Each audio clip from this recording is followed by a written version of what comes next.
Good evening everyone. आज है दिनांक 5 जून। आज के दिन हम मनाते हैं एनवायरनमेंट डे। तो इसी एनवायरनमेंट डे से करते हैं आपके कोर्स की शुरुआत, जो है आपका यूपीएससी 2024 साइकोलॉजी ऑप्शनल हिंदी माध्यम। तो आज के इस लेक्चर के अंदर हम बात करने वाले हैं आपके सिलेबस के बारे में। ठीक है, सिलेबस के आपने काफ़ी सारे वीडियोस देखे हैं पहले, लेकिन पहली वीडियो में ही आपको इतनी सारी चीज़ें, इतना सारा आपको इंसाइट मिलने वाला है, जिससे आप कहेंगे कि आपके लिए क्या आसान होने वाली है। आगे जाके आंसर राइटिंग आपके लिए आसान हो जाएगी। आंसर शीट्स जो है आपको ऑलरेडी दे दी गई हैं, तो उससे आप जो है आंसर राइटिंग की शुरुआत करेंगे इसी संडे से। ठीक है, संडे तक ऐसा प्लान रहेगा कि आप जो है आंसर राइटिंग की शुरुआत कर दें। भले ही आप पहला आंसर लिखें, खराब लिखें, बहुत सबसे खराब लिखें, लेकिन धीरे धीरे क्या आएगा आपके अंदर, धीरे धीरे आप सुधार की ओर अग्रसर होंगे। मनोविज्ञान के आधार, पॉइंट नंबर 1 परिचय की बात करता है। ये बात करता है आपके इंट्रोडक्शन की। ठीक है, जिस प्रकार से आप ये देख रहे हैं, पहला लेक्चर एक प्रकार से इंट्रोडक्शन लेक्चर है ना ये। ठीक है, लेकिन क्या ये काम का नहीं है? नहीं, बिल्कुल काम का है। आपकी जो पूरी नींव है आपके ऑप्शनल की, आज के इस लेक्चर के ऊपर आधे घंटे 1 घंटे जितना भी लेक्चर होगा, ये आपकी क्या बनेगा, ये आपके लिए बेस बनेगा। ठीक उसी प्रकार से ये जो परिचय है, ये जो इंट्रोडक्शन है, इसको भी क्या है, ये आपके साइकोलॉजी का क्या है, ये बेस है। और ये बेस आपको क्या देके जाएगा भविष्य में, ये बेस आपको मिनिमम 10 मार्क्स देके जाएगा। और सबसे ज़्यादा सवाल कहाँ से बनता है? सवाल सबसे ज़्यादा बनता है यहाँ से, सामाजिक समस्याओं में मनोविज्ञान का अनुप्रयोग। यानी कि आपके सोसाइटी के अंदर, आपके समाज में, ठीक है, हम किसका हिस्सा हैं? हम हमारे परिवार का हिस्सा तो है ही, उसी के साथ साथ हम किसका हिस्सा है? हम समाज का हिस्सा भी हैं। ऐसा नहीं होगा कि आपका घर होगा और उसके आस पड़ोस में कोई भी नहीं रहने वाला होगा, है ना। आस पड़ोस में कई सारे घर होंगे और फिर समस्याएं खड़ी होती है। तो उसी समस्याओं में सुलझाने के लिए हम मनोविज्ञान का किस प्रकार से इस्तेमाल करेंगे। अगर आपके कॉलोनी में कोई खूसट अंकल हैं, कोई बूढ़ी अम्मा है जो परेशान करती रहती है, तो आप किस प्रकार से उनका मनोविज्ञान के इस्तेमाल से उनका ट्रीटमेंट करेंगे। ठीक है, लेकिन जैसे ही आप एक सिविल सर्वेंट बनेंगे, तो ये बूढ़ी अम्मा और ये जो अंकल हैं खूसट वाले, ये आपको क्या मिलेंगे? अभी आज एक ही का सामना करना पड़ रहा है, लेकिन ऐसे कल हज़ारों लोगों का सामना करना पड़ेगा। तब वहाँ पे आप किस प्रकार से इन समस्याओं का इस्तेमाल करेंगे, तो ये सवाल आपका बनेगा कहाँ पे? इंटरव्यू के अंदर भी। तो सबसे पहले मनोविज्ञान की परिभाषा ये आपसे नहीं पूछेगा यूपीएससी। ठीक है, कि आप जो है मनोविज्ञान की परिभाषा बताइए, लेकिन आपको मालूम होनी चाहिए मनोविज्ञान क्या है।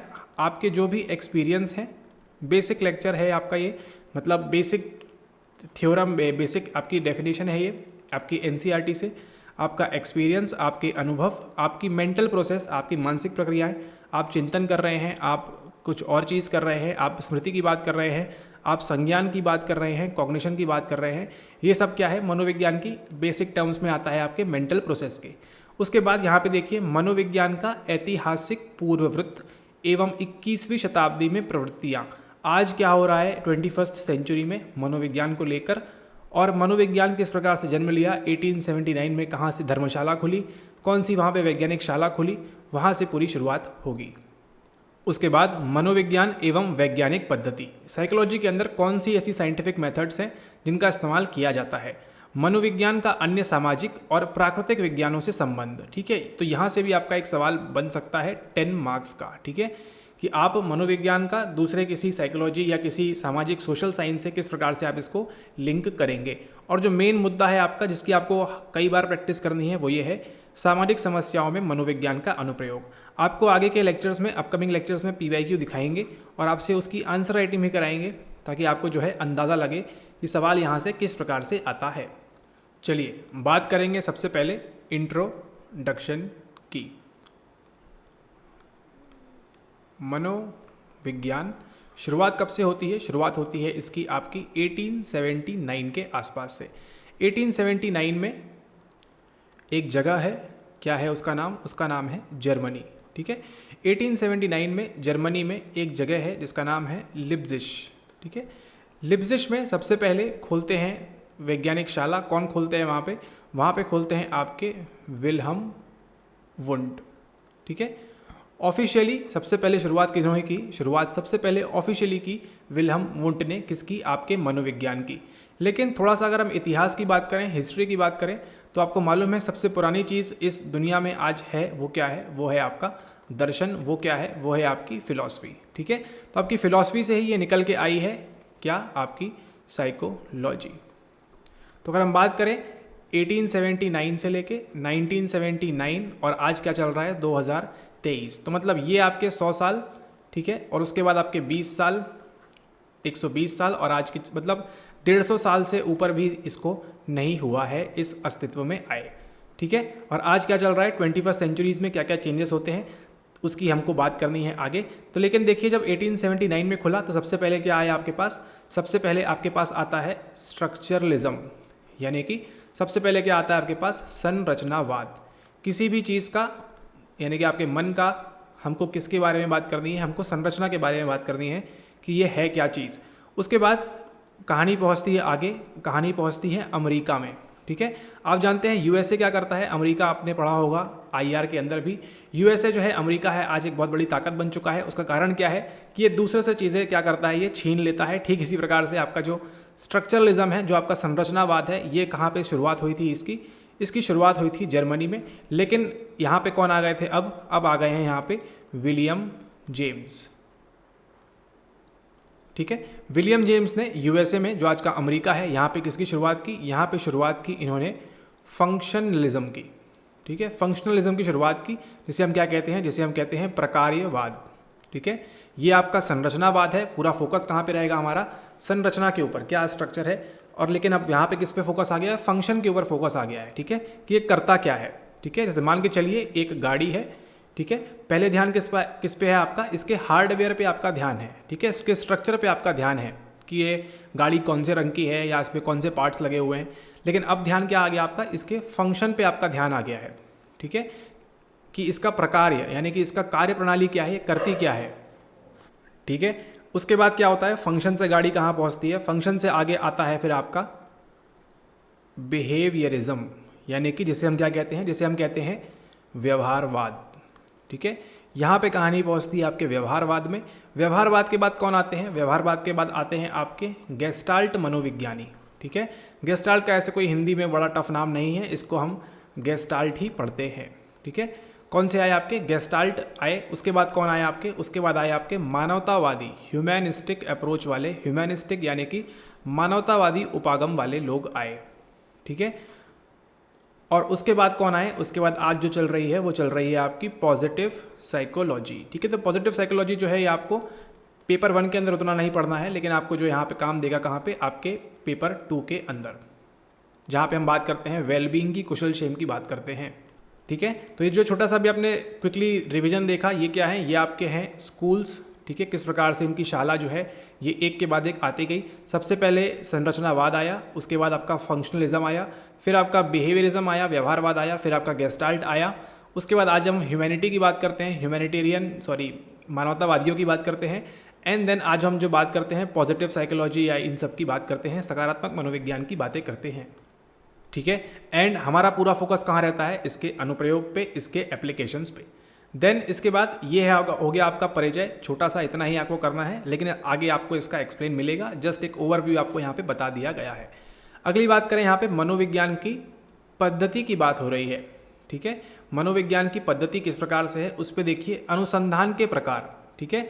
अगर ये एक साइंटिफिक स्ट्रीम है ना, साइंटिफिक है, तो यहाँ पे क्या होगा, यहाँ पे अनुसंधान होगी, यहाँ पे रिसर्च होगी। रिसर्च यानी किसी चीज़ पे क्या करना है, हमको शोध करना है। यानी कि अगर व्यवहार है हमारा या हमारा बिहेवियर है, इसको क्या करते हैं हम, इस पे हम शोध करेंगे कि कोई व्यक्ति, फलाना व्यक्ति इसी प्रकार से व्यवहार क्यों कर रहा है या इसी प्रकार से ये क्यों बिहेव करता है, ठीक है। तो पूरा फोकस कहाँ पे जाएगा हमारा, रिसर्च का। तो आपको ये बताएंगे, ये जानना है आपको रिसर्च क्या होती है, कितने प्रकार की होती है। प्रकार में देखिए क्या दिया है उन्होंने यहाँ पे दिया है वर्णनात्मक, यानी कि आपकी डिस्क्रिप्टिव रिसर्च। देन आपको दिया है यहाँ पे मूल्यांकनी, जैसे क्या करते हैं आंसर राइटिंग में क्या होता है आपका मूल्यांकन होता है ना, उसी प्रकार से मूल्यांकनी। देन नैदानिक, यहाँ पे क्लिनिकल की हम बात करेंगे, एवं पूर्वानुमानिक की बात करेंगे, ठीक है। तो ये अनुसंधान के 4 प्रकार देखने हैं आपको। उसके बाद यहाँ पे देखिए अनुसंधान पद्धति, ठीक है। इस अनुसंधान पद्धति के अंदर ये जो रिसर्च मेथड है, इसके अंदर क्या करते हैं हम, प्रेक्षण करते हैं, है ना। किसी चीज़ पे अगर हमको रिसर्च करना है तो क्या करेंगे हम, वहाँ पे ऑब्जर्व करेंगे।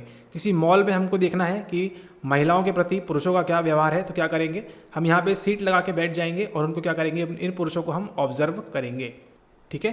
ताकि ये जो पुरुष हैं, ये जो मेन हैं, ये इनका जो भी व्यवहार है इन महिलाओं के प्रति, है ना, इनको मालूम नहीं है कि हम यहाँ बैठ के देख रहे हैं, क्योंकि हम क्या कर रहे हैं, हम यहाँ से प्रेक्षण कर रहे हैं। वही मान के चलिए यहाँ पे सर्वेक्षण की बात आएगी, जो क्या करते हैं, हम सर्वे करते हैं। आपके घर में भी कभी ना कभी सर्वे वाले आए होंगे कि आप बताइए क्या होता है चीज़ें, ठीक है, आपको पसंद आया नहीं आया। तो यहाँ पे क्या होता है, आपके पास स्कोप होता है कि आप सब चीज़ें अच्छी अच्छी बोल दें, सब चीज़ें पॉजिटिव पॉजिटिव बोल दें, या फिर सब चीज़ें आप नेगेटिव भी बोल दें, ठीक है। तो इस पर थोड़ा सा जो है मैनिपुलेशन हो सकता है। फिर ये आपका आ गया व्यक्ति अध्ययन, सेम केस स्टडी जो आप पेपर 4 के लिए करते हैं। केस अध्ययन की बात करेंगे, व्यक्ति अध्ययन की। ये सब क्या है, किसी भी रिसर्च में हम बात कर रहे हैं, ठीक है, किसी भी रिसर्च में किसी की हम केस स्टडी कर लेंगे। मान लीजिए हम एक HM का केस है आपके स्मृति के अंदर, जिसको उसको स्मृति का लोप हो गया था, तो वहाँ पे क्या कर सकते हैं, इस प्रकार से हम केस स्टडी कर सकते हैं। और एवं प्रयोग, ठीक है, एक्सपेरिमेंट। देन अगला देखिए यहाँ पे, अगला दिया हुआ है यहाँ पे प्रयोगात्मक तथा अप्रयोगात्मक अभिकल्प की विशेषताएं, ठीक है। आपका प्रोग्नोस्टिक एंड डायग्नोस्टिक अभिकल्प डिजाइन क्या होता है, उनकी विशेषताएं क्या होती हैं, उनके बारे में हमको बात करनी है, ठीक है। ये पहले सवाल आता था 2020 में, अभी ये सवाल इस पॉइंट से कम हो गया है। आपके 21 एंड 22 में इससे सवाल नहीं आया था, उसको ध्यान में रखते हुए भी इसको डील किया जाएगा। फिर यहाँ पे देखिए क्या लिखा है, परीक्षण सदृश अभिकल्प, ठीक है। तो यहाँ पे हमको अभिकल्प सीखना है, कितने प्रकार के अभिकल्प होते हैं सबकी बात करेंगे, किसी को नहीं छोड़ेंगे। फिर यहाँ पे आ गया केंद्रीय समूह चर्चा। देन आपके पास है विचारावेश, और यहाँ पे आपके पास है आधार सिद्धांत उपागम, ठीक है। तो ये तीनों चीज़ें आपको कहीं नहीं मिलेंगी, वो आपको मिलेंगी यहीं पे इस चैनल के ऊपर, ठीक है। तो डरिए मत, टेंशन मत लीजिए, ये सारी चीज़ें भी आपको कराएंगे, लेकिन यहाँ से जब आप करेंगे तो ये आपके लिए आसान हो जाएगा, ठीक है। तो ये था आपका पार्ट 1, ये था आपका पार्ट 2, आपके 14 पार्ट है पेपर 1 के अंदर। अब चलते हैं हम थर्ड पार्ट की ओर। अगला देखिए पार्ट नंबर 3, अनुसंधान प्रणालियाँ। अभी जैसे हम रिसर्च की बात कर रहे थे, उसके अंदर कौन कौन सी प्रणाली है, ठीक है, उसकी हम बात करेंगे। यहाँ पर देखिए मनोवैज्ञानिक अनुसंधान में मुख्य चरण, आपकी जो रिसर्च है, ठीक है, रिसर्च के ऊपर क्या देखा आपने, वहाँ पे पद्धतियाँ देखी, वहाँ पे मेथड्स देखी कि आप क्या क्या करेंगे, ठीक है। लेकिन इस रिसर्च को करने के लिए कौन कौन से मुख्य चरण हैं, उसकी हमको बात करनी है, ठीक है। सबसे पहले है समस्या कथन। किसी भी चीज़ के ऊपर अगर आप रिसर्च कर रहे हैं तो सबसे पहले क्या बतानी होगी आपको कि वहाँ पे समस्या क्या है, ठीक है, समस्या क्या है आपको सबसे पहले ये बताना होगा। देन नेक्स्ट आता है आपका यहाँ पे प्राक कल्पना निरूपण, ठीक है, हाइपोथेसिस बनाएंगे आप। अगर कोई समस्या है उसके लिए क्या निर्माण किया जाता है, उसके लिए हाइपोथेसिस यानी कि प्राक कल्पना का निर्माण किया जाता है। उसके बाद अनुसंधान अभिकल्प, जो आपने हाइपोथेसिस बनाया है उसको करने के लिए आप क्या करेंगे, आप एक रिसर्च डिज़ाइन बनाते हैं, ठीक है। आपने कभी नहीं पढ़ा होगा मालूम है, लेकिन क्या बनाते हैं आप एक डिज़ाइन बनाते हैं। और यहाँ पे फिर प्रतिचयन की बात आती है, ठीक है। उसके बाद आपका आंकड़ा संग्रह के उपकरण, आप किस प्रकार से डेटा लेंगे, फिर उसका विश्लेषण करेंगे, एनालिसिस करना पड़ेगा, एवं व्याख्या तथा विवरण लेखन, ठीक है। ये सब चीज़ें आपकी चरण बाय चरण चलेंगी यहाँ पे। फिर देखिए यहाँ पे एक काम की चीज़, मूल के विरुद्ध अनुप्रयुक्त अनुसंधान, ठीक है, यानी कि बेसिक रिसर्च में, ठीक है, आपकी बेसिक रिसर्च में और आपकी जो अप्लाइड रिसर्च है उसके बीच में क्या फर्क होता है, ठीक है। अब यहाँ देखिए आंकड़ा संग्रह की विधियाँ, है ना, यहाँ पे हमने किसकी बात की, हमने बात की आंकड़ा संग्रह के उपकरण की, किससे करेंगे हम, ठीक है। यहाँ पे किस विधियों से करेंगे आंकड़ा संग्रह, जैसे साक्षात्कार कर सकते हैं, प्रेक्षण कर सकते हैं, प्रश्नावली कर सकते हैं। प्रश्नावली क्या होती है, क्वेश्चनर दे दिया आपको, 10 सवाल दे दिए, उसके आप बताएंगे तो आंकड़ा मिल जाएगा आपका। मान लीजिए कोई पर्सन है ए, प्रश्नावली क्या होती है, कोई पर्सन है ए, हमने आपको क्या दे दिए 1 2 3 करके 10 सवाल दे दिए, ठीक है। और इसमें मान लीजिए कोई एक साबुन है यहाँ पे, ठीक है, बड़े हाई फाई एग्जाम्पल नहीं, साधारण एग्जाम्पल से लेंगे, ठीक है। मान लीजिए कोई साबुन है यहाँ पे, उसके बारे में हमको जानना है, ये हमारा बनाया हुआ साबुन है, साबुन का नाम ही है हमारा, ठीक है। तो हमको जानना है कि साबुन किस प्रकार का है, क्या क्वालिटी है। तो क्या करेंगे हमने आपको दे दिया, आप क्या करेंगे, इस प्रश्नावली को सॉल्व कर देंगे, हमारे पास क्या आ जाएगा, आपका आंकड़ा आ जाएगा कि पर्सन ए को इस साबुन में क्या लगता है, पर्सन बी को क्या लगता है, पर्सन सी को क्या लगता है, पर्सन डी को क्या लगता है, ठीक है। तो इसी प्रकार से डेटा आ सकता है हमारे पास। देन प्रेक्षण से आ सकता है, हम ऑब्जर्व कर लेंगे, ठीक है। एंड साक्षात्कार से भी आ सकता है, आपका इंटरव्यू भी लिया जा सकता है। उसके बाद यहाँ पे देखिए अनुसंधान अभिकल्प में बात करेंगे। ये जो अनुसंधान अभिकल्प था उसी को और बढ़ा करके बता रहे हैं यहाँ पे, रिसर्च डिज़ाइन में आपका कार्योत्तर एवं प्रयोगात्मक, ठीक है, इनके बारे में आपको सीखना है। उसके बाद सांख्यिकी प्रविधियों का अनुप्रयोग, ठीक है। अब जो रिसर्च बना लिया आपने, इसको साबित करने के लिए मतलब आपको डेटा वगैरह के आप क्यों ले रहे हैं, क्योंकि आप क्या करेंगे आगे, आप स्टैटिस्टिक्स का प्रयोग करेंगे आप, ठीक है, सांख्यिकी का प्रयोग करेंगे। उनमें सबसे इम्पॉर्टेंट है टी परीक्षण, आपका टी टेस्ट क्या होता है ये आपको जानकारी दिलाएंगे। द्विमार्गी अनोवा, ठीक है, जिसे हम कहते हैं टू वे अनोवा, ठीक है, टू वे अनोवा की बात करते हैं, द्विमार्गी अनोवा की। उसके बाद सहसंबंध, ठीक है, ये क्या होता है, ये होता है हमारा कोरिलेशन। क्या होता है ये, कोरिलेशन होता है। फिर आपका समाश्रयण एवं फैक्टर विश्लेषण, ये क्या है, ये आपका फैक्टर एनालिसिस है। और यहाँ पे क्या है, ये आपकी मद अनुक्रिया सिद्धांत है। बात करें अगर हम कोरिलेशन की, ठीक है, कोरिलेशन क्या है, कोरिलेशन आपका सहसंबंध है। संबंध आपको मालूम है ना क्या होता है, रिलेशन होता है। रिलेशन किसका, मान लीजिए एक चर ये है, चर को हम बोलते हैं वेरिएबल, ठीक है, चर को क्या बोलते हैं, चर को हम बोलते हैं वेरिएबल। एक चर ये है और एक चर ये है, चर का नाम क्या है, चर भी। दो वेरिएबल हमारे पास है, ठीक है। किसी भी डिज़ाइन के अंदर, रिसर्च के अंदर हम किसका इस्तेमाल करते हैं, हम वेरिएबल का इस्तेमाल करते हैं, जो चीज़ वेरी कर सकती है, ठीक है। इसमें भी आपके दो प्रकार के होते हैं, एक होता है आपका इंडिपेंडेंट वेरिएबल। कौन सा होता है, एक होता है आपका इंडिपेंडेंट वेरिएबल और एक होता है आपका डिपेंडेंट वेरिएबल, ठीक है। इंडिपेंडेंट वेरिएबल और डिपेंडेंट वेरिएबल आपके पास होते हैं। आप प्रयोग के दौरान जिस भी चीज़ को आप मैनिपुलेट करेंगे उसे हम क्या कहते हैं, उसे हम कहते हैं इंडिपेंडेंट वेरिएबल, यानी कि अनाश्रित चर, ठीक है। और जिस पे फर्क पड़ेगा, जिस पे इफेक्ट पड़ेगा, उसे हम क्या बोलते हैं, उसको हम बोलते हैं डिपेंडेंट वेरिएबल, यानी कि आश्रित चर, ठीक है। कोरिलेशन की बात करें तो मान लीजिए कि चाय पीने से नींद नहीं आती, ठीक है। मान लीजिए हमारा हाइपोथेसिस है, हमारी प्राकल्पना क्या है कि चाय पीने से नींद नहीं आती, ठीक है। तो हमको ये प्रूव करना है, ठीक है, हमको ये देखना है इनके बीच कुछ संबंध है या नहीं है, ठीक है। तो हम क्या करेंगे, यहाँ पे हमारा इंडिपेंडेंट वेरिएबल कौन सा होगा, हमारा यहाँ पे चाय हो जाएगा इंडिपेंडेंट वेरिएबल, यानी कि अनाश्रित चर। और यहाँ पे नींद क्या हो जाएगी, नींद हो जाएगी हमारे यहाँ पे डिपेंडेंट वेरिएबल, यानी कि आश्रित चर, ठीक है। तो अगर मान के चलिए चाय पी आपने और चाय पीने से क्या हो रहा है, आपको नींद नहीं आती है, ठीक है। मतलब जैसे जैसे हम IV बढ़ाएंगे आपका क्या बढ़ता जाएगा, आपका डिपेंडेंट वेरिएबल भी यहाँ पे इंक्रीज होता जाएगा, यानी कि आपका जो A वेरिएबल बढ़ रहा है उसी के साथ साथ क्या बढ़ेगा, यहाँ पे B वेरिएबल भी बढ़ता जाएगा। मतलब जितनी आप चाय पिएंगे उतनी आपको नींद नहीं आएगी, जितनी आप चाय पिएंगे, जितना हाई पिएंगे उतनी क्या होगी, आपको नींद नहीं आएगी, ठीक है। ये आपकी B जो है नींद है, A जो है आपकी ये क्या है, ये आपकी टी है, ये आपकी चाय है, और ये क्या है, ये आपकी स्लीप है। मतलब जितनी आप चाय पिएंगे, जितनी आप चाय पिएंगे उतनी ही क्या होगी, आपको नींद नहीं आएगी। और वही मान के चलिए, ये तो पहला केस हुआ। दूसरे केस में क्या हुआ, ये कहते हैं कि आप जितना खेलेंगे, ठीक है, आप जितना खेलेंगे उतने क्या होंगे, आपके जो मार्क्स हैं, आपके जो नंबर है वो क्या आएंगे, वो कम आएंगे, ठीक है। जितना आप खेलेंगे उतना क्या होगा, आपके मार्क्स कम आएंगे, ठीक है। तो एक केस ये हुआ, एक केस ये हुआ।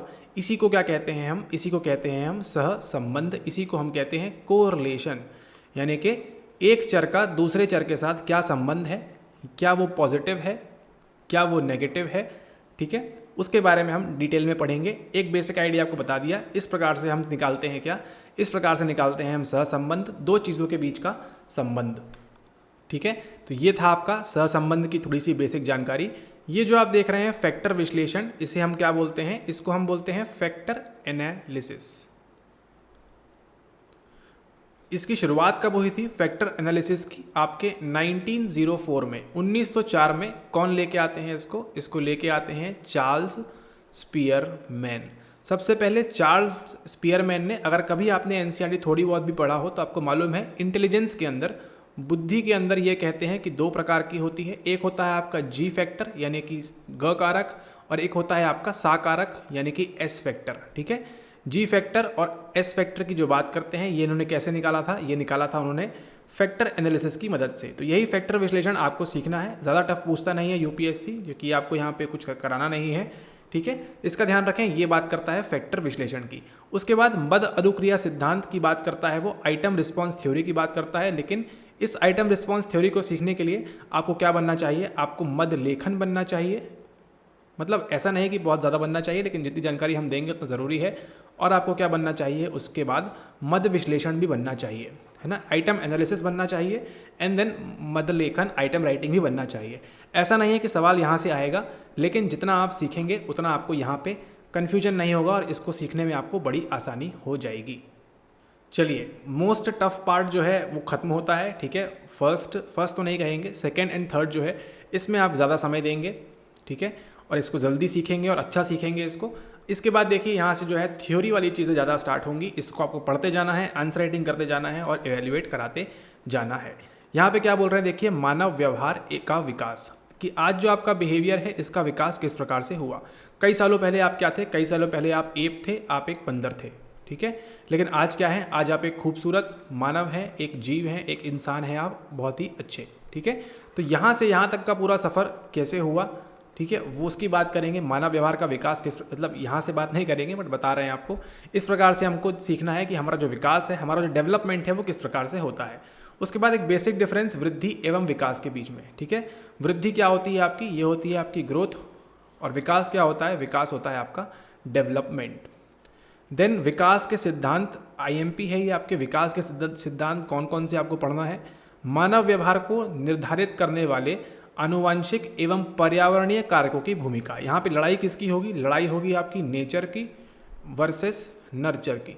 हर बार सवाल आता है, ये हाईली रिपीटेड सवाल है, नेचर और नर्चर, यानी आप जो अपने आनुवंशिक रूप से पा रहे हैं, अपने माता पिता से जो आपको प्राप्त हो रहा है, और जो आपके पर्यावरण में, आपके एनवायरनमेंट में, आपके स्कूल में, आपके टीचर्स, आपके फ्रेंड्स जो आपको दे रहे हैं, ऐसे कारकों की भूमिका क्या है, ठीक है, तो उनकी हमको बात करनी है। उसके बाद समाजीकरण में सांस्कृतिक प्रभाव, इसके अंदर आपकी 4 चीज़ें होती हैं आपके एक्लचरेशन के अंदर, ठीक है, 4 चीज़ें हैं, उतना आप पढ़ लेंगे, उससे आपका काम बन जाएगा, ठीक है, कि आपका जो समाजीकरण होता है, जो आपका सोशलाइजेशन होता है, उसमें संस्कृति क्या प्रभाव डालती है। उसके बाद जीवन विस्तृति का विकास, अभिलक्षण, विकासात्मक कार्य, जीवन विस्तृति के प्रमुख चरणों में मनोवैज्ञानिक स्वास्थ्य का संवर्धन, ठीक है, मतलब आपका जो जीवन बढ़ता जा रहा है किस प्रकार से होता है। आप पहले बाल्यावस्था में होते हैं, फिर किशोरावस्था, नहीं, फिर बाल्यावस्था, शिशैशवावस्था, बाल्यावस्था, किशोरावस्था, इस प्रकार से आप बड़े होते हैं, एडल्ट वयस्क होते हैं, और अंत में क्या आता है, अंत में बुढ़ापा आता है, ठीक है। तो ये सभी चरण भी आपको देखना है एक एक करके। अब ये देखिए, ये एक और इम्पॉर्टेंट यूनिट, सवाल आपको अच्छे मिलते हैं यहाँ से, अच्छी बड़ी यूनिट है, संवेदन, अवधान और प्रत्यक्षण। यहाँ पे किस किस की बात होती है, बात होती है यहाँ पे सेंसेशन की, बात होती है यहाँ पे आपकी अटेंशन की, एंड बात होती है आपकी परसेप्शन की। सबसे पहले अगर हम बात करें संवेदन की, मान लीजिए यहाँ पे क्या है, यहाँ पे एक चूहा है, आपको अभी मालूम है ये चूहा है, ठीक है, अभी आपको ये मालूम है कि चूहा है यहाँ पे, लेकिन जस्ट इमेजिन आप बिल्कुल ब्लैंक है, ठीक है, आप यहाँ पे खड़े हुए हैं, ठीक है, इस प्रकार से आप खड़े हुए हैं, आपने इसको देखा, ये आपके लिए क्या है अभी, या छोटा कोई बालक है मान लीजिए यहाँ पे, उसके लिए क्या है, उसके लिए ये अभी स्टिमुलस है, उसके लिए क्या है ये, उसके लिए ये अभी एक उद्दीपक है, ठीक है। इस उद्दीपक को देखने के बाद, इस उद्दीपक को उसके ब्रेन को अभी मालूम नहीं है कि ये चूहा कहते हैं कि इसको, या इसको बिल्ली कहते हैं, या इसको अश्व कहते हैं, ठीक है, क्या कहते हैं इसको मालूम नहीं है, लेकिन क्या करेगा, इसकी जो संवेदी अंग है, संवेदी अंग कौन कौन से होते हैं हमारे पास, आई, आँख, ईयर, कान, हमारी जो टंग है, जो जीभ है, जीवा, हमारा जो टच है ना, जो त्वचा है हमारी वो, और एक हाथ कोई होगा तो होगा, ठीक है। तो वो ये सब क्या है हमारे, ये सब हमारे सेंसरी ऑर्गन्स हैं, ठीक है। कोई भी सूचना, कोई भी इन्फॉर्मेशन आपके जीवन में आती है, आपके लाइफ में आती है, सबसे पहले कहाँ से एंट्री करेगी, आपकी इन्हीं संवेदी अंग से एंट्री करेगी, आई, ईयर, टंग, टच, ठीक है। तो किसी भी इन्फॉर्मेशन की एनकोडिंग कहाँ से शुरू होती है, आपके संवेदी अंगों से होती है, आपकी संवेदी तंत्र यानी कि आपके सेंसरी सिस्टम से स्टार्ट होती है, ठीक है। सेंसरी सिस्टम में आपने देखा यहाँ पे कुछ चीज़ आपको दिखी, अब मान के चलिए आप रास्ते से जा रहे हैं और यहाँ पे कुछ इस प्रकार का जीव जल्दी से भागता हुआ गया, आप यहाँ पे खड़े हैं, आपकी आंखों ने देखा, और उसके बाद क्या आया आपको, आपका रुका क्या वहाँ पे, आपका अवधान रुका वहाँ पे, आपका क्या रुका, आपका अटेंशन गया वहाँ पे, है ना। पहले किसने कार्य किया, पहले आपकी संवेदी अंगों ने काम किया, पहले आपके संवेदी अंगों ने काम किया, संवेदना ने काम किया, देन आपके अटेंशन ने काम किया, और फिर अटेंशन के बाद क्या आएगा आपका प्रत्यक्षण आएगा, यानी कि आपका परसेप्शन। फिर आपको समझ में आया कि नहीं, हमको जो है यहाँ से नहीं जाना, हमको यहाँ से घूम के चले जाएंगे, क्योंकि ये जो जीव है इसको हमने देखा था टीवी में, ये बहुत ज़्यादा खतरनाक होता है। ठीक है, तो अटेंशन दिया आपने, उसके बाद क्या आएगा, आपका प्रत्यक्षण आएगा। आपने ऐसा नहीं किया कि जैसे ही संवेदी अंकों से आपने एक काले रंग का जीव देखा, आपने तुरंत इसको डर के रूप में महसूस कर लिया, परसीव कर लिया, ऐसा बिल्कुल नहीं हुआ। एक चीज़ बीच में आई, वो क्या है, अटेंशन। अटेंशन बहुत ज़्यादा ज़रूरी हो जाता है। आगे जब आप पढ़ेंगे मॉडल्स ऑफ मेमोरी के, ठीक है, तो वहाँ पे एटकिंसन एंड शिफ्रिन का मॉडल आता है। देखिए चीज़ें कैसी लिंक करती हैं। एटकिंसन शिफ्रिन का मॉडल आता है तो सबसे पहले सूचना का एंट्री कहाँ से होती है, सेंसरी मेमोरी में एंट्री होती है, आपकी संवेदी स्मृति में एंट्री होती है। देन इंपॉर्टेंट चीज़ आती है अटेंशन। आप अटेंशन देंगे, उसके बाद ही वो आपके एसटीएम में जाएगी। अदरवाइज यहाँ पे दो प्रकार की आपको देखने मिलती है, कौन सी, आइकॉनिक एंड आपको देखने मिलती है इकोइक मेमोरी। ठीक है, तो आपने देखा, एक चीज़ आपको बताई, और यहाँ पे आपको ये मॉडल है, इसके अंदर भी आपको यहाँ पे मदद मिलेगी। चलिए अब यहाँ पढ़ते हैं साथ में, देखिए कितना आसान हो जाएगा आपके लिए। संवेदन, अच्छा हमको मालूम है सेंसेशन की बात हो रही है यहाँ पे, हमारे आँख, कान, नाक, मुँह जो भी है उससे हमको संवेदना महसूस होती है। उसके बाद सीमा की संकल्पना, यहाँ पे बात करेंगे। संवेदन भी जो होता है एक निश्चित सीमा तक होता है। अब जैसे आप देख रहे हैं यहाँ पे ये लिखा हुआ है, ये क्या है, ये है आपका सबलिमिनल परसेप्शन। क्या है ये आपका, ये आपकी सूक्ष्म अवधारणा है, ये आपका सबलिमिनल परसेप्शन है ना। आपका ध्यान कहाँ पे है, आपका ध्यान पूरा यहाँ पे है, जहाँ पे पेन चल रहा है पूरा ध्यान यहाँ पे है, लेकिन ये क्या कर रहा है, ये सबलिमिनल परसेप्शन कर रहा है, ताकि आप सोते समय, जागते समय जब भी इस प्रकार के हमारे वीडियोस को ध्यान देंगे तो क्या आएगा, आपको यहाँ पे तुरंत नाम फटाक से आपको क्लिक कर जाएगा। ठीक इसी प्रकार से जब आप टीवी में या थिएटर में जाते हैं मूवी देखने के लिए, इंटरवल में क्या चलाए जाते हैं, इंटरवल में आपके ऐड चलाए जाते हैं, या फिर नीचे कोका कोला का ऐड चलाया जाता है, तो वो सब कहाँ भेजा जाता है, आपके सबलिमिनल परसेप्शन में आपके भेजा जाता है। ठीक है, आपको दिखाने के लिए क्या बुला रहे हैं, आपको दिखाने के लिए बुला रहे हैं वहाँ पे वो टीवी। ठीक है, आपको क्या दिखाने बुला रहे हैं वहाँ पे, आपको पिक्चर दिखाने के लिए बुला रहे हैं, लेकिन आपको क्या ध्यान में आता है, आपको ध्यान में आता है कि पिक्चर के पहले या पिक्चर के एंड बीच में एक इस नाम का जो व्यक्ति है या एक्स नाम का जो व्यक्ति है वो बताता है कि किस प्रकार से वो कैंसर से पीड़ित है। ठीक है, और वो थिएटर हॉल के बाहर आके भी आपको वो जो है चीज़ें क्लिक करती रहती है कि मेरा नाम ये। ठीक है, ओके, तो ये आपकी सीमा की संकल्पना की बात करनी है। निरपेक्ष एवं न्यूनतम बोध भेद दहली जिसे हम कहते हैं। उसके बाद संकेत उपलब्धन का एवं सतर्कता, ठीक है, विजिलेंस की बात करनी है। फिर देखिए ये सेंसेशन खत्म हो गया। उसके बाद क्या आता है आपका, उसके बाद आता है आपका अवधान। आपके अटेंशन को प्रभावित करने वाले कारक क्या चीज़ है जो आपको अटेंशन के लिए बोलती है, जिसमें विन्यास एवं उद्दीपन अभिलक्षण शामिल है। सारी चीज़ें नहीं पढ़ना है, मेनली क्या पढ़ना है आपको, विन्यास एवं उद्दीपन अभिलक्षण पढ़ना है। देन बात करते हैं उसके बाद प्रत्यक्षण की परिभाषा और संकल्पना। सबसे पहले सेंसेशन स्टार्ट हुआ, देन अटेंशन आया, उसके बाद ही परसेप्शन आएगा। आज से हमेशा ध्यान रखिएगा अपने जीवन के अंदर। प्रत्यक्षण की बात करें, प्रत्यक्ष की परिभाषा और संकल्पना क्या है, प्रत्यक्षण होता क्या है। उसके बाद प्रत्यक्षण में जैविक कारक, सवाल आता नहीं है लेकिन बताना होगा, प्रत्यक्षण में जैविक कारक कौन से हैं, क्या ऐसी चीज़ है बायोलॉजिकल जो आपके परसेप्शन को मजबूत करती है या बताती है। उसके बाद प्रात्यक्षिक संगठन इंपॉर्टेंट है ना, प्रात्यक्षिक संगठन में पूर्व अनुभवों का प्रभाव, ठीक है, आपके जो पास्ट एक्सपीरियंसेस हैं उनका क्या प्रभाव पड़ेगा, उनका क्या इफेक्ट होगा। उसके बाद देखिए प्रात्यक्षिक रक्षा, सांतराल एवं गहनता प्रत्यक्ष, आपका जो कौन सा परसेप्शन है, आपका डेप्थ परसेप्शन है। आप जो इमेजेस देख पाते हैं 3D में देख पाते हैं। जैसे आप ये स्क्रीन देखिए, आपको कैसी दिख रही है, ये अभी 2D में दिख रही है, लेकिन कुछ इमेजेस होती हैं आप चश्मा लगा के क्या करते हैं थिएटर हॉल के अंदर, आप उसको 3D में देख सकते हैं। तो उसको लेकिन प्रभावित करने वाले कारक क्या हैं कि आप ऐसा क्यों परसीव कर रहे हैं। ठीक है, कभी आपने देखा होगा कोई मूवी के अंदर एक ऐसा दिखाते हैं कि एक मिरर हाउस होता है, ठीक है, वहाँ पे क्या लगे होते हैं, कई सारे कांच लगे होते हैं। एक जो है खिलाड़ी या एक्टर घुसता है अंदर और उसको हर मिरर में उसकी ही इमेज दिखाई देती है एंड वो बाहर एग्जिट नहीं कर पाता है। ठीक है, उसके बाद हम बात करेंगे आमाप आकलन एवं प्रात्यक्षिक तत्परता। ठीक है, ये क्या होती है। फिर प्रत्यक्षण की सुग्राह्यता क्या होती है, अतीन्द्रिय प्रत्यक्षण, ये है आपका संस्कृति एवं प्रत्यक्षण, कल्चर और परसेप्शन में क्या फर्क होता है, और यह आपका अवसीम प्रत्यक्षण। तो देखा आपने यहाँ पे प्रत्यक्षण जो है आपका जो परसेप्शन है वो कितना इंपॉर्टेंट रोल यहाँ पे प्ले कर रहा है। यहाँ से लेके यहाँ तक इतनी सारी चीज़ें पढ़नी है आपको केवल परसेप्शन के बारे में। ठीक है, तो इसको देखते हैं आगे। अब चलते हैं नेक्स्ट टॉपिक के ऊपर। ये है आपका अगला पॉइंट, अधिगम। ये क्या है, ये आपकी लर्निंग की बात कर रहा है। जिस प्रकार से आप ये लेक्चर से लर्निंग ले रहे हैं उसी प्रकार से लर्निंग, अधिगम की संकल्पना तथा सिद्धांत। है ना, क्या होता है अधिगम, लर्निंग क्या है, उसके सिद्धांत क्या है, व्यवहारवादी, गेस्टाल्टवादी। देखिए ये भी यूपीएससी भी गेस्टाल्ट को हिंदी नहीं दे रहे हैं तो हम कैसे दे सकते हैं। और यहाँ पे देखिए सूचना प्रक्रमण मॉडल। तो अधिगम के अंदर 3 चीज़ें आपको मोस्ट आईएमपी सीखनी है। व्यवहारवादियों ने क्या कहा, बिहेवियरवादियों ने क्या कहा, गेस्टाल्टवादियों ने क्या कहा, और आपके सूचना प्रक्रमण मॉडल वालों ने क्या कहा। उसके बाद विलोप, विभेद एवं सामान्यीकरण की प्रक्रियाएं। उसके बाद कार्यक्रमबद्ध अधिगम, प्रायिकता अधिगम, आत्म अनुदेशात्मक अधिगम, प्रबलीकरण की संकल्पनाएं, प्रकार एवं सारणियां, पलायन, परिहार एवं दंड आपको बता रहे हैं। ये आपको जो है कंप्लीट हार्डली कितना समय लगेगा आपको इतना कवर करने में, और जो आपको है 15 से 25 नंबर आपको दे के जा सकता है ये वाला टॉपिक। ठीक है, 15 से 25 नंबर आपको गारंटीड मिल सकते हैं। और आपको बता रहे हैं जिस दिन भी आपकी ये वाली यूनिट होगी आपको हार्डली 1 2 3 आपको हार्डली 3 घंटे एक लंबा लेक्चर बनाएंगे आपको इसका स्पेशल, केवल लर्निंग से संबंधित। ठीक है, 3 घंटे या 3 से 4 घंटे, क्योंकि डिटेलिंग करनी होगी। ठीक है, देखते हैं 3 से 4 घंटे के अंदर आपको जो है कंप्लीट आपको जो ये वाला टॉपिक बस है जो आपको 15 से 25 नंबर आराम से खींच के दे सकता है। आराम से PYQ दिखाएंगे आपको, बताएंगे वहाँ से। ठीक है, तो आप जो है 250 में से आपके 15-25 नंबर यहाँ पके पकाए आपको मिलेंगे। ये ऐसा टॉपिक है ना। लेकिन ऐसा नहीं कह सकते आपको इतनी आसानी से दे देगा कौन, यूपीएससी। ठीक है, थोड़ा बहुत प्रश्न को घुमाएगा, थोड़ा बहुत जो है डायनेमिक करेगा वो।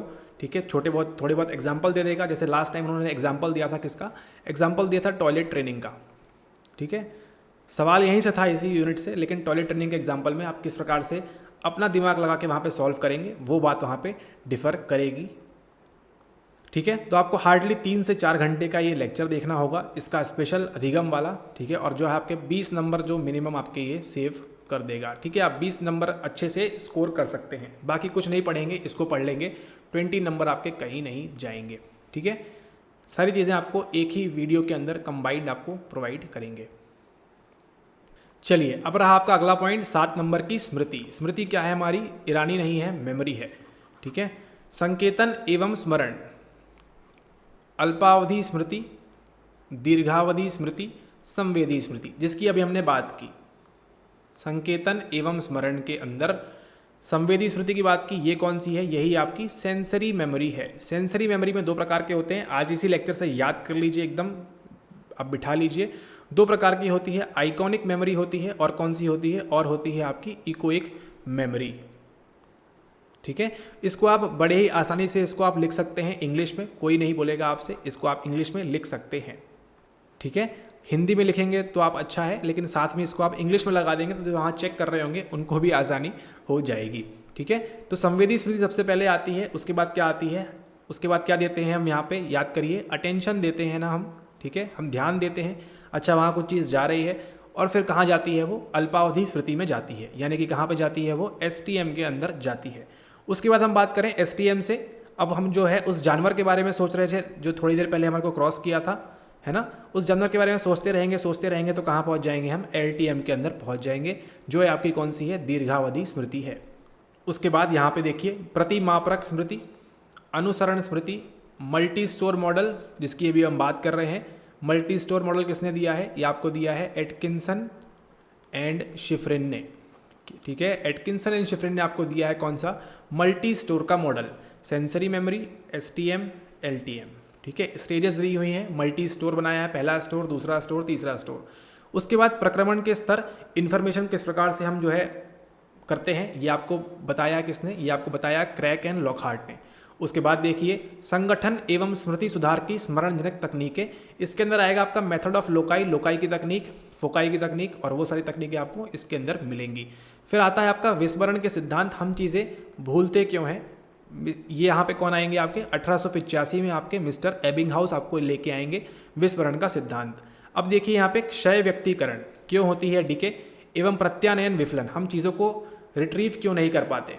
ठीक है, आपको याद है हाँ कि 1885 में क्या हुआ था, यहाँ तो बता दिया एबिंगहाउस हुआ था। ठीक है, लेकिन इंडिया में क्या हुआ था, कौन सी पॉलिटिकल पार्टी की स्थापना हुई थी, ये आपको क्या हो रहा है, ये आप याद नहीं कर पा रहे हैं। प्रत्यानयन क्या हो रहा है, यहाँ पे विफलन हो रहा है, उसको आप अपनी स्मृति से रिट्रीव नहीं कर पा रहे हैं। ठीक है, तो ये करना है। देन अधिस्मृति की बात करेंगे हम, अधिस्मृति क्या होती है, और ये आपका स्मृति लोप आघातोत्तर एवं अभिघात पूर्व। ठीक है, ये डिजीज़ क्यों होती है, ठीक है, ये डिसऑर्डर क्यों आता है, इसके बारे में हमको बात करनी है। सवाल वैसे यहाँ से देखा नहीं गया है अभी तक, ठीक है, ये आपके सिलेबाई में दिया हुआ है लेकिन अभी तक सवाल देखा नहीं है एक्सप्लिसिटली मेंशन्ड। फिर आता है आपका नंबर 8, चिंतन एवं समस्या समाधान। ठीक है, अच्छा टॉपिक है ये। चिंतन यानी कि जो आप थिंकिंग करते हैं, ठीक है, और समस्या समाधान, किसी भी प्रॉब्लम को सॉल्व करेंगे, उसके अंदर आपके पास है पियाजे का संज्ञानात्मक विकास का सिद्धांत। पियाजे ने क्या बोला है कि हमारा कॉग्निटिव डेवलपमेंट किस प्रकार से होता है, बच्चे का किस प्रकार से होता है। ठीक है, उसके बाद संकल्पना निर्माण प्रक्रम, ये क्या होता है, सूचना प्रक्रमण तर्क एवं समस्या समाधान, यहाँ से नहीं आता सवाल।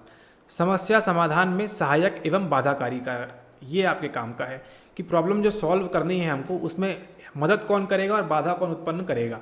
क्या हमारा जो कल्चर है वो बाधा उत्पन्न करेगा। ठीक है, हु इज़ द बाधा। ठीक है, तो यहाँ पे राधा को बाधा हुई है, लेकिन किसकी बाधा हुई है, आपकी प्रॉब्लम सॉल्विंग में, वो हमको बात कर दी है। उसके बाद समस्या समाधान की विधियाँ, कौन कौन सी विधियाँ हैं यहाँ पे, क्रिएटिव सृजनात्मक चिंतन। ठीक है, हम क्रिएटिव थिंकिंग करेंगे। सृजनात्मकता का प्रतिपोषण कैसे करेंगे हम, निर्णयन एवं प्रतिनिर्णय को प्रभावित करने वाले कारक, हमारा जो डिसीजन है उसको कौन प्रभावित करेगा, और यहाँ पे अभिनव प्रवृत्तियाँ भी हमको देखनी है। तो ये रहा आपका टॉपिक नंबर 8, ये रहा आपका टॉपिक नंबर 7, ये है आपका टॉपिक नंबर 9, अभिप्रेरण तथा संवेग। बहुत छोटा सा है सवाल, आपको ये भी 15-20 नंबर दे के जाएगा। ठीक है, आपको देखिए लेक्चर जैसे ही आप कंप्लीट करें, आपको फोकस कहाँ शिफ्ट करना है, फोकस शिफ्ट करना है आपको आंसर राइटिंग के ऊपर। ठीक है, जितना आप आंसर राइटिंग करेंगे, लेक्चर की चीज़ें आपको उतनी आपको डालने को मिलेंगी वहाँ पे, उतनी आप चीज़ें सीखेंगे, एग्जाम्पल आपको मिलेंगे, उतना आप वहाँ पे उसको डाल सकेंगे, इंप्रूव कर सकेंगे। इसका आप ध्यान रखें। अभिप्रेरण संयोग के मनोवैज्ञानिक एवं शरीर क्रियात्मक आधार। ठीक है, मतलब हमारे जो बायोलॉजिकल हैं, फिजिकल कारक कौन से हैं और मनोवैज्ञानिक कारक कौन से हैं, आधार कौन से हैं मोटिवेशन के लिए। उसके बाद अभिप्रेरण तथा संवेग का मापन, ये एक ऐसा पॉइंट है जिस पे आपको सवाल नहीं पूछा गया है। ठीक है, या फिर पूछा भी गया है तो एक हाथ दो बार कभी भूले बैठ के पूछ लिया है, यहाँ से परेशान नहीं होना है। अभिप्रेरण एवं देखा है कई लोगों को इसके लिए परेशान होते रहते हैं, तो होने दीजिए। अभिप्रेरण एवं संवेग पर व्यवहार का प्रभाव। ठीक है, क्या प्रभाव पड़ता है, बाह्य एवं अंतर अभिप्रेरण, ये आपके काम का है, इस पर कोई ध्यान नहीं देता है। ठीक है, ये आपका ध्यान देना है आपको। इंट्रिंसिक मोटिवेशन, आप अंदर से मोटिवेटेड हैं, या फिर आप एक्सट्रिंसिक मोटिवेशन, बाहर से आप मोटिवेटेड हैं। ठीक है, आंतर अभिप्रेरण को प्रभावित करने वाले कारक, कौन से ऐसे कारक हैं जो इंटरनल मोटिवेशन, जो आपका इंट्रिंसिक मोटिवेशन है, इसको प्रभावित करते हैं, ऐसे कौन से कारक हैं आपके जीवन में। ठीक है, उसके साथ साथ आपको ये भी मालूम होना चाहिए कि क्या चीज़ करने से, ठीक है, जैसे ही आप क्या करेंगे, मान लीजिए कोई आंतरिक रूप से अभिप्रेरित है, ठीक है, आंतरिक रूप से अभिप्रेरित है, कोई बहुत अच्छी पेंटिंग बनाता है, ठीक है, पेंटिंग उसका पैशन है, उसको अच्छा लगता है, उसको कोई मतलब नहीं, उसको भूख लगी हो, प्यास लगी हो, उसको पेंटिंग बनाने से केवल मतलब है, लेकिन आपने क्या कर दिया, उसकी पेंटिंग की आपने तारीफ़ कर दी और उसको आपने 100 रुपये दे दिए, तो वो बोलेगा कि हमको जो है आज के बाद जीवन में पेंटिंग नहीं बनानी है। ठीक है, और ये मजाक नहीं कर रहे हैं, ये सच में ऐसा हुआ है। ठीक है, रिसर्च में ये देखा गया था कि अगर आप किसी कोई इंट्रिंसिकली मोटिवेटेड है, उसको आप रिवॉर्ड दे देते हैं, उसकी तारीफ़ कर देंगे या उसको बोलेंगे आप इतने पैसे ले लीजिए, चाहे वो मनी से हो सकता है किसी अन्य चीज़ से, तो ये क्या होता है, आंतरिक अभिप्रेरण वाले के लिए नुकसानदायक हो जाता है। क्योंकि जो आंतरिक अभिप्रेरण से है, कहीं ना कहीं वो क्रिएटिव भी है, कुछ ना कुछ करना चाहता है, किसी भी चीज़ का निर्माण। ठीक है, और इसका अगर आप बताएं उदाहरण, तो देखिए आप जो है आजकल जो लोग क्या होते हैं, वायरल होते रहते हैं। ठीक है, वायरल क्यों होते हैं वो, क्योंकि वो आंतरिक अभिप्रेरण के कारण कुछ ना कुछ कार्य कर रहे होते हैं, गाना गा रहे होते हैं या कुछ भी अच्छा काम कर रहे होते हैं। किसके कारण, आंतरिक अभिप्रेरण के कारण। इंट्रिंसिक मोटिवेशन रहता है उनको कि जो है कुछ बेचते हुए भी गाना गा रहे हैं, कुछ करते हुए भी गाना गा रहे हैं, तो ये सब क्या है, इंट्रिंसिकली मोटिवेटेड हैं वो लोग। लेकिन कहानी में शुरुआत कहाँ से होती है, कहानी बिगड़ती है जैसे ही उनको रिवॉर्ड मिलता है, जैसे ही उनको फेम मिलता है, जैसे ही वो टीवी में आते हैं, उनका काम जो है वहाँ से डाउन होना स्टार्ट हो जाता है। ठीक है, तो ध्यान देना है आपको भी, आंतरिक अभिप्रेरण को प्रभावित करने वाले कारक अच्छे बुरे दोनों हो सकते हैं, दोनों को हम डील करेंगे। सवाल हमेशा नेगेटिव शेड में आता है कि क्यों हम ऐसा कर सकते हैं। उसके बाद देखिए संवेगात्मक सक्षमता एवं संबंधित मुद्दे, वो क्या है वो हम देखेंगे इसके अंदर। देन देखिए यहाँ पे 10 नंबर के अंदर बुद्धि एवं अभिक्षमता, आपकी दो चीज़ें होती हैं, क्या क्या है, वो आपकी इंटेलिजेंस है और दूसरा क्या है आपका, दूसरा आपका एप्टीट्यूड है। बुद्धि एवं अभिक्षमता की संकल्पना, क्या इनकी संकल्पना है उसके बारे में देखना है। अलग अलग चीज़ें हैं दोनों, इसका आप ध्यान रखें अच्छे से, ठीक है। जो आप बोलते हैं बुद्धू हैं आप, वो यहाँ पे बुद्धू की बात नहीं हो रही है, उस पागल की बात नहीं हो रही है, उस मैड की बात नहीं हो रही है, अलग बात हो रही है यहाँ पे बुद्धि की। जितने भी लोग यहाँ नाम दिख रहे हैं बड़े बड़े, आपको अलग अलग डेफिनेशन है, अलग अलग थ्योरीज हैं, सबको हम पढ़ेंगे एक एक करके। बुद्धि का स्वरूप क्या है, कैसी दिखती है बुद्धि, अच्छी बुरी खराब, कैसी दिखती है बुद्धि, है ना। एवं सिद्धांत, सिद्धांत में देखिए किसका नाम आया सबसे पहले, बॉस कौन आया यहाँ पे, स्पीयरमैन। याद करिए 10 मिनट पहले क्या देखा था हमने, स्पीयरमैन, या साल याद करिए कौन सा, 1904। 1904 में चार्ल्स स्पीयरमैन ने किसका इस्तेमाल किया था, इस्तेमाल किया था कारक विश्लेषण का, फैक्टर एनालिसिस का इस्तेमाल किया था। और हमको क्या बताया था, जी फैक्टर के बारे में एंड एस फैक्टर के बारे में। फिर देखिए थर्स्टन की बात करेंगे, थर्स्टन ने क्या बताया हमको, थर्स्टन ने बताया हमको कि क्या होती है हमारे पास एबिलिटीज़ कुछ होती हैं। फिर यहाँ देखिए गल्फर्ड और बर्नान, ये दोनों अलग अलग हैं। ये कौन है आपके, गिल्फर्ड हैं, और ये कौन है, ये आपके वेरनॉन हैं। अलग अलग सिद्धांत हैं इनके, गिल्फर्ड वेरनॉन एक नहीं है, लेकिन यहाँ पे कॉमन की वजह से थोड़ी जो है मिसअंडरस्टैंडिंग हो जाती है। ओ ओ ओ ओ ओ ओ ओ ओके, यहाँ पे स्टेशनबर्ग लिखा है, स्टेशनबर्ग नहीं है ये कौन है, ये आपके स्टर्नबर्ग हैं, ठीक है। कौन है आपके, रॉबर्ट स्टर्नबर्ग हैं आपके। इन्होंने आपको बुद्धि का सिद्धांत बताया है, कई सारे सिद्धांत और बताए हैं, आपके सिलेबस में बुद्धि का है, आप बुद्धि का जानिए। और उसके बाद मोस्ट आईएमपी जेपी दास का, ठीक है। जेपी दास का आपको तो ऐसा कराएंगे कि जो जेपी दास है वो खुद आके बोलेंगे कि क्या पढ़ाया है, ठीक है। जेपी दास का मॉडल बहुत बेहतरीन तरीके से आपको सवाल आता ही आता है इसमें, ठीक है। 10 नंबर का सवाल नहीं आता, और यहाँ से ध्यान रखिएगा सवाल कितने का आएगा आपको, या तो 15 का आएगा या फिर 20 का आएगा। ये जो लोग हैं ना, ये जो है ना, इनको वो 10 नंबर में नहीं दे सकते, ठीक है। इससे बिल्कुल भूल मत करिए कि आप जो है 10 नंबर में इनको मिलेगा, आपको 10 नंबर में बिल्कुल नहीं मिलेंगे। मोस्टली 1% तो है, छूट चलती है सबको, ठीक है। उसके बाद देखिए संवेगात्मक बुद्धि की बात होती है। अब यहाँ पे किसकी बात होगी, यहाँ पे अब IQ से हम आ जाएंगे EQ के ऊपर, इमोशनल कोशेंट आपकी बात करेंगे। देन सामाजिक बुद्धि, सोशल इंटेलिजेंस क्या होता है, ठीक है। देन बुद्धि एवं अभिक्षमता का मापन, किस प्रकार से हम इसको मेजर कर सकते हैं, आपकी कितनी बुद्धि है, हमारी कितनी बुद्धि है, कैसे इस बुद्धि का जो है मापन करेंगे, उसकी हमको बात करनी है। देन बुद्धि लब्धि की संकल्पना, ये जो है आपका IQ। फिर आपकी विचलन बुद्धि लब्धि, डेविएशन IQ। फिर बुद्धि लब्धि स्थिरता, बहुबुद्धि का मापन, है ना, मल्टीपल बुद्धि जो है आपकी, मल्टीपल इंटेलिजेंस का मापन कैसे करेंगे। और ये है आपकी तरल बुद्धि एवं क्रिस्टलाइज बुद्धि। सवाल आपको यहाँ से मिल जाएगा 15 नंबर में, 10 नंबर में, ठीक है। तो ध्यान रखिए इसका। ये आपकी जो तरल बुद्धि है और क्रिस्टलाइज बुद्धि है, किसने दिया है हमको, ये दिया है हमको कैटल ने, ठीक है। कैटल ने दिया है हमको। और कैटल की शुरुआत भी कैसे होती है, उसके पहले एक और आते हैं आपके स्पीयरमैन, ठीक है। ये आपको लिख के करेंगे लेक्चर के अंदर एक एक करके। अगला देखिए पॉइंट व्यक्तित्व का, ये क्या है, ये वो व्यक्तित्व नहीं है जो आप बोलते हैं उसकी पर्सनैलिटी अच्छी है, मेरी पर्सनैलिटी बहुत ख़राब है, ये वो वाली पर्सनैलिटी नहीं है, ये साइकोलॉजी की पर्सनैलिटी है। व्यक्तित्व की संकल्पना तथा परिभाषा क्या है, ठीक है। व्यक्तित्व होता क्या है, संकल्पना क्या है, उसकी परिभाषा क्या है, डेफिनेशन क्या है, होता कौन है व्यक्तित्व। व्यक्तित्व के सिद्धांत में आपको काम देना है। फिर आपका देखिए मनोविश्लेषणात्मक, इन्होंने क्या बोला है व्यक्तित्व के बारे में, psycho analysis and psycho IAS को सब्सक्राइब कर ही दिया है। सामाजिक सांस्कृतिक की बात करेंगे, अंतर्वैयक्तिक, विकासात्मक, मानवतावादी, व्यवहारवादी, विशेष गुण एवं जाति उपागम। तो देखिए आप व्यक्तित्व के बारे में आपको कितने लोगों ने क्या क्या कहा है, इन्होंने क्या कहा, इन्होंने क्या कहा, इन्होंने क्या कहा, इन्होंने क्या कहा, इन्होंने क्या कहा, इन्होंने क्या कहा, इन्होंने क्या कहा एवं इन्होंने क्या कहा, ये सब आपको पढ़ना है केवल व्यक्तित्व के बारे में। सवाल मिलेगा आपको 15 नंबर का मिला तो, ठीक है। फिर देखिए व्यक्तित्व का मापन कैसे करेंगे हम, इसको अगर आप कर लेंगे 10 नंबर मिल सकता है आपको, 10 मार्क्स मिल जाएगा आपको, ठीक है। इसको अगर कर लेंगे अच्छे से, केवल इतना पॉइंट अगर आ गया तो चांदी चांदी है आपकी, इसको अच्छे से करेंगे। व्यक्तित्व का मापन किस प्रकार से हम करेंगे, ठीक है। पर्सनैलिटी को मेजर कैसे करेंगे, आपने लेक्चर देखा, आपने आंसर राइटिंग की, लेकिन मापन कैसे करेंगे उसको आप मेजर कैसे करेंगे, उसके लिए हम हैं। चलिए फिर आगे देखिए व्यक्तित्व के प्रति भारतीय दृष्टिकोण, पर्सनैलिटी में भारतीय दृष्टिकोण की बात क्या होती है, ठीक है। क्योंकि आपको मालूम है भारतीय हमेशा ऊपर है और रहेंगे, चाहे वो पाश्चात्य हो या कोई भी पात्य हो। फिर व्यक्तित्व विकास हेतु प्रशिक्षण की बात करनी है, कैसे ट्रेनिंग देंगे हम पर्सनैलिटी को डेवलपमेंट के लिए। तो ऐसे सवाल नहीं, मतलब पूछेगा नहीं, बट फिर भी देखेंगे इसको, ऐसे सवाल नहीं पूछेगा कि पर्सनैलिटी को डेवलप कैसे करेंगे आप, ठीक है। नवीनतम उपागम जैसे कि बिग 5 फैक्टर सिद्धांत, यस सवाल पूछेंगे। बिग 5 फैक्टर मुंह ज़बानी रटा होना चाहिए, याद होना चाहिए। यहाँ पे किसकी बात करते हैं, यहाँ पे बात करते हैं ओशियन की, ओशियन की बात करते हैं।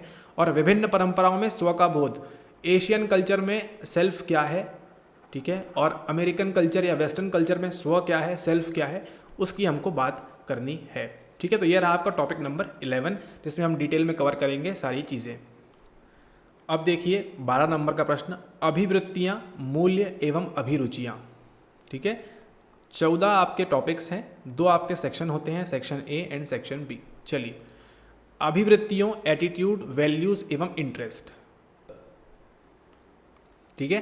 तो अभिवृत्ति होती क्या है, एटीट्यूड होता क्या है, मूल्य क्या है, वैल्यूज क्या है, वही आपके एथिक्स वाली वैल्यूज ले आइएगा। और अभिरुचियाँ क्या है, इंटरेस्ट किस में है आपको, अभिवृत्तियों के घटक कौन कौन से हैं, कौन कौन से इसके कंपोनेंट है, अभिवृत्तियों का निर्माण एवं अनुरक्षण, कि आपका जो एटीट्यूड है इसका फॉर्मेशन कैसे करेंगे, निर्माण कैसे करेंगे, और उनका रक्षण कैसे करेंगे, अनुरक्षण कैसे करेंगे।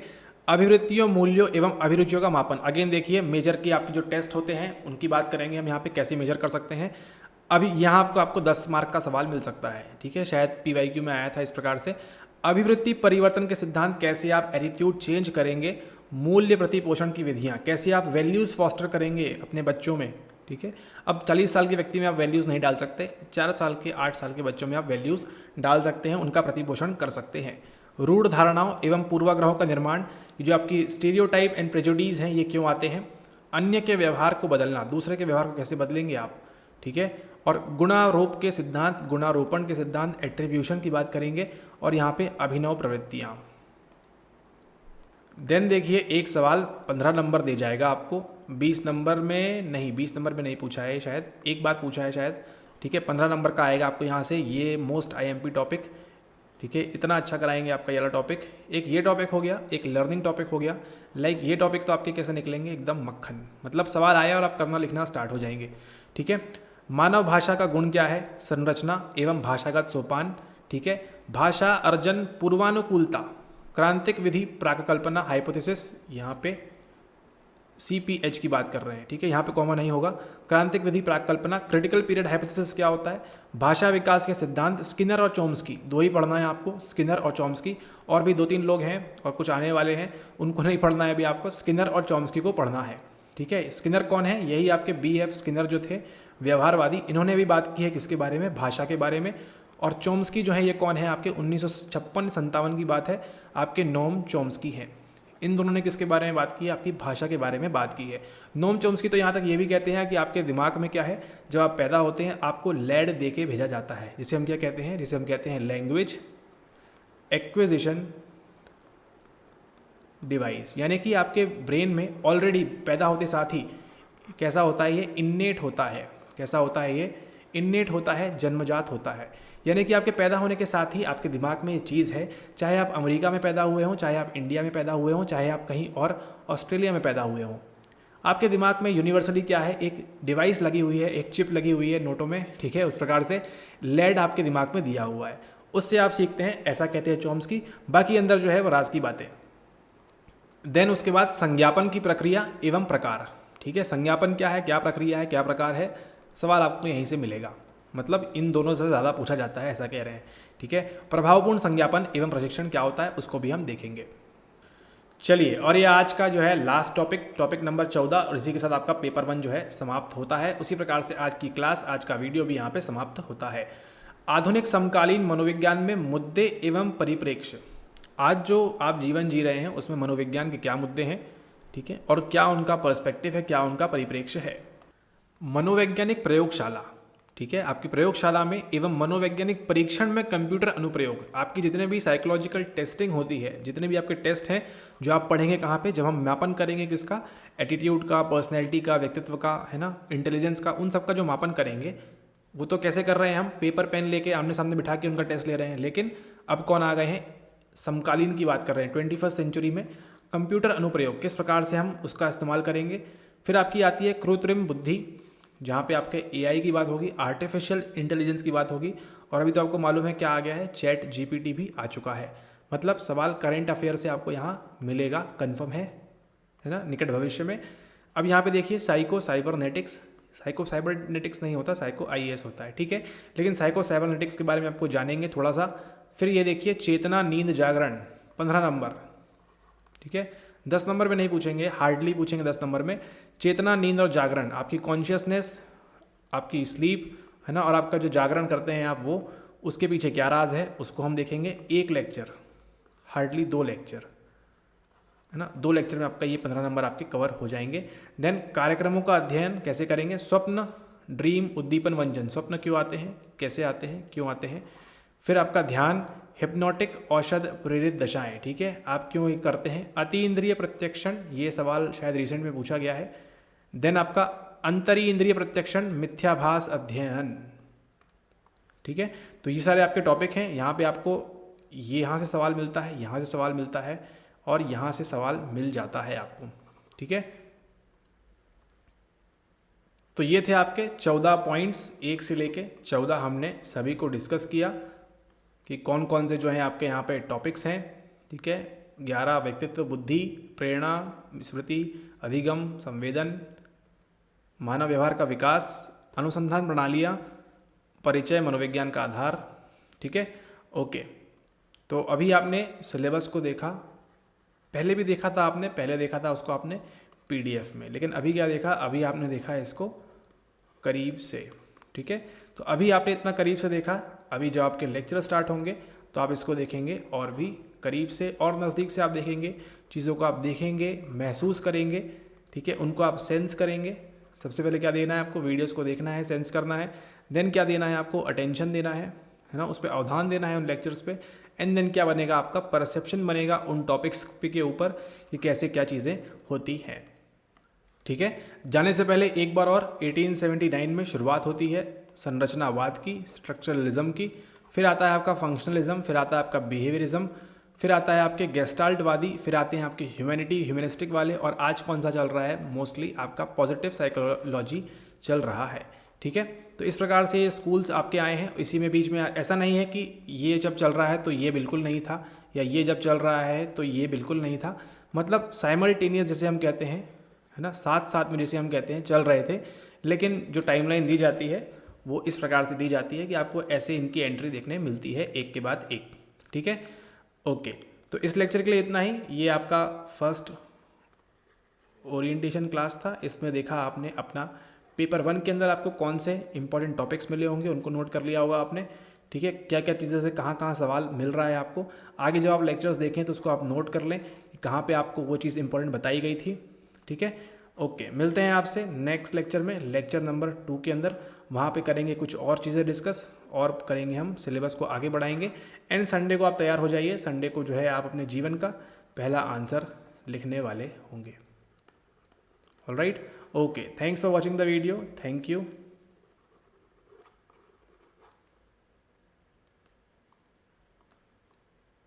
एंड आज से 51 साल पहले प्रधानमंत्री इंदिरा गांधी गई थी कहाँ पे, 1972 में वो गई थी स्टॉकहोम में।